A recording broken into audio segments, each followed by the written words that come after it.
ಈಗ ವಾಟ್ಸಪ್ನಲ್ಲಿ ನಾವು mobile ನಂಬರಲ್ಲಿ chat ಮಾಡ್ಲಿಕ್ಕೆ ಆಗ್ತದ? ಸಾಧ್ಯನೇ ಇಲ್ಲಲ್ಲ. ಹಾಯ್ ಹೆಲೋ ನಮಸ್ಕಾರ ಎಲ್ರಿಗೂ. ಎಲ್ಲರೂ ಹೆಂಗಿದ್ದೀರಿ? ಮಸ್ತ್ ಇದೀರಿ ಅನ್ಕೊಂಡಿ. ಈಗ ಇನ್ಸ್ಟಾಗ್ರಾಮಲ್ಲಿ ಮತ್ತು ಎಕ್ಸ್ನಲ್ಲಿ ನಾವು ಯೂಸರ್ ನೇಮ್ ಕ್ರಿಯೇಟ್ ಮಾಡಿಕೊಂಡು ಯಾವ ಥರ ಮತ್ತೊಬ್ಬರ ಜೊತೆ ಕಮ್ಯುನಿಕೇಟ್ ಮಾಡ್ತೀವಲ್ಲ, ಅದೇ ಸೇಮ್ ಫೀಚರ್ಸ್ನ ಈಗ ವಾಟ್ಸಪ್ನವರು ಇಂಟ್ರೊಡ್ಯೂಸ್ ಮಾಡ್ತಾ ಇದ್ದಾರೆ. ಅದರ ಹೆಸರು ಏನಪ್ಪ ಅಂತಂದ್ರೆ ವಾಟ್ಸಪ್ ಯೂಸರ್ ನೇಮ್ ಅಂತ. ಇದರ ವಿಶೇಷತೆ ಏನಂತಂದ್ರೆ, ನಾವು ನಮ್ಮ ವಾಟ್ಸಪ್ನಲ್ಲಿ ನಮ್ಮದೇ ಆದಂಥ ಒಂದು ಯೂಸರ್ ನೇಮನ್ನು ಕ್ರಿಯೇಟ್ ಮಾಡ್ಕೋತೀವಿ.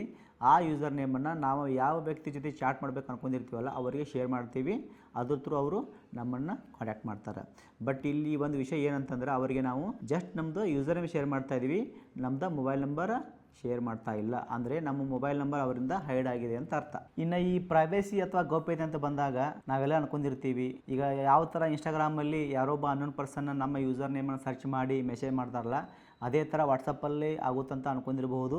ಬಟ್ ಅದು ಇಲ್ಲಿ ಸಾಧ್ಯ ಇಲ್ಲ. ಯಾಕಂತಂದ್ರೆ ವಾಟ್ಸಪ್ನವರು ನಮಗೆ ಯೂಸರ್ ನೇಮ್ ಜೊತೆಗೆ ಇನ್ನೊಂದು ಪ್ರೈವೇಸಿ ಟೂಲ್ ಕೊಡ್ತಾ ಇದ್ದಾರೆ. ಅದು ಏನಪ್ಪ ಅಂತಂದ್ರೆ ಯೂಸರ್ ನೇಮ್ ಕೀ ಅಂತ. ಈಗ ಯಾರೋ ಒಬ್ಬ ಅನ್ನೋನ್ ಪರ್ಸನ್ನ ನಿಮಗೆ ಮೆಸೇಜ್ ಮಾಡಬೇಕಾದ್ರೆ ಅವರಿಗೆ ನಿಮ್ಮ ಕಂಪ್ಲೀಟ್ ಯೂಸರ್ ನೇಮ್ ಜೊತೆಗೆ ನಿಮ್ಮ ಈ ಸೀಕ್ರೆಟ್ ಕೀ ಗೊತ್ತಿರಬೇಕು. ಆವಾಗ ಮಾತ್ರ ಅವರು ನಿಮ್ಮ ಜೊತೆ ಕಮ್ಯುನಿಕೇಟ್ ಮಾಡಲಿಕ್ಕೆ ಆಗ್ತದೆ, ಇಲ್ಲ ಅಂತಂದ್ರೆ ಆಗೋದಿಲ್ಲ. ಇನ್ನು ಈ ಯೂಸರ್ ನೇಮನ್ನು ಯಾವ ಥರ ಕ್ರಿಯೇಟ್ ಮಾಡ್ಬೋದು ಅಂತ ನೋಡೋದಾದ್ರೆ ಭಾಳ ಸಿಂಪಲ್ ಅದ. ಅದಕ್ಕೆ ನಾವೇನು ಮಾಡ್ಬೇಕಂತಂದ್ರೆ, ಜಸ್ಟ್ ನಮ್ಮ ವಾಟ್ಸಪ್ಪನ್ನು ಲೇಟೆಸ್ಟ್ ವರ್ಷನ್ಗೆ ಅಪ್ಡೇಟ್ ಮಾಡ್ಕೊಂಡಿರಬೇಕು. ಅಪ್ಡೇಟ್ ಮಾಡ್ಕೊಂಡ್ಮೇಲೆ ನಾವು ವಾಟ್ಸಪ್ ಓಪನ್ ಮಾಡಿದ ತಕ್ಷಣ ನಮ್ಗೆ ಅಲ್ಲಿ ಒಂದು ಪಾಪಪ್ ಮೆಸೇಜ್ ಶೋ ಆಗುತ್ತೆ, ರಿಸರ್ವ್ ವಿವರ್ಸ್ ಅಂತ.